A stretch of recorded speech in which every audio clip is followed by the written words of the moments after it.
2026 தேர்தல் முடிவுக்கு அப்புறமும் எடப்பாடி பழனிசாமியால இதே டாமினன்ஸ் செலுத்த முடியுமா?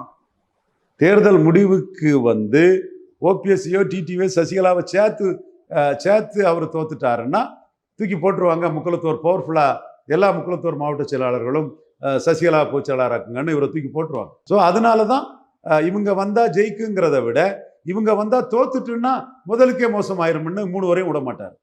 தன்னை விட பெரிய பொசிஷன்ல இருந்த 3 வரையும் எந்த காலம் விட மாட்டார். சசிகலா மேல எல்லாருக்கும் தெரியும். அது குறை சொல்லல.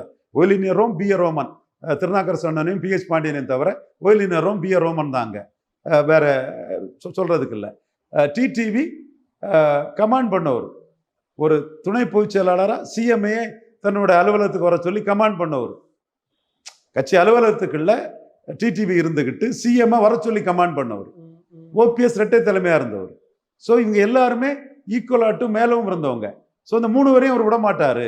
அவங்க பொலிட்டிக்கலி பவர்ஃபுல் வைப்ரண்ட் முக்குளத்தூர் கம்யூனிட்டியை சேர்ந்தவங்க. நாளைக்கு ஈஸியா தூக்கி போட்டுருவாங்கன்னு தெரியும். ஏன் ஜெயலலிதா பயந்தாங்க, எம்ஜிஆர் பயந்தாரு.